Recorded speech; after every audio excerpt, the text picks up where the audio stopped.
Welcome guys and gals to Freaking Laser Designs and Tutorials. I'm Jonathan Vincent, and today we're going to take a brief look at how to clean your Glowforge's Air Assist fan. Before we do, I want to point you to the Glowforge support page that covers cleaning the Air Assist, and also to this video by Lumber Revolution. Links are in the description below. Okay, with that said, let's do it.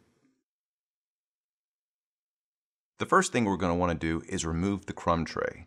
We're going to be putting our hands in some cramped places, and we need all the room we can get.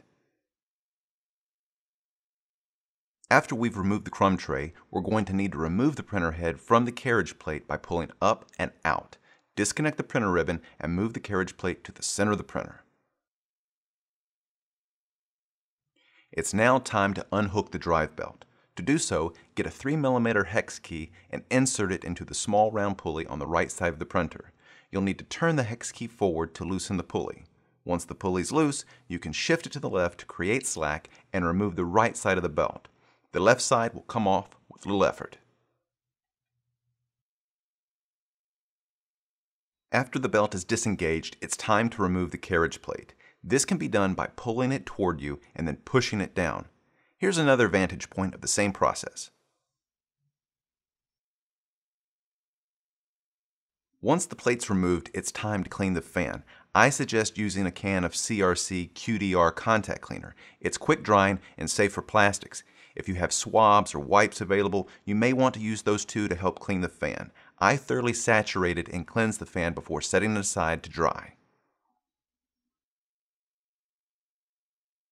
Once dried, it's time to reattach the carriage plate. The catch here is to hook the rear plate wheels on the groove existing on the back side of the laser arm. You will push the plate back such that about 3/4 of the front wheels are visible. You'll then pull the plate forward and push up. Here's another vantage point in slow motion for reference.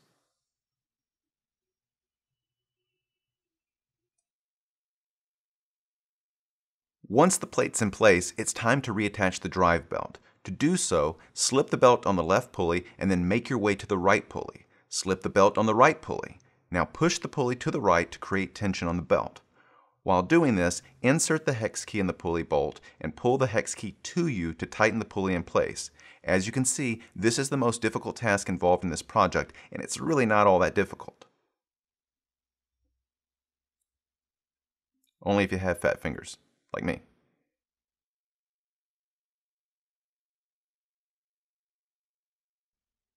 Okay, I finally got it. After the pulley's in place, attach the printer head to the carriage plate and connect the printer ribbon.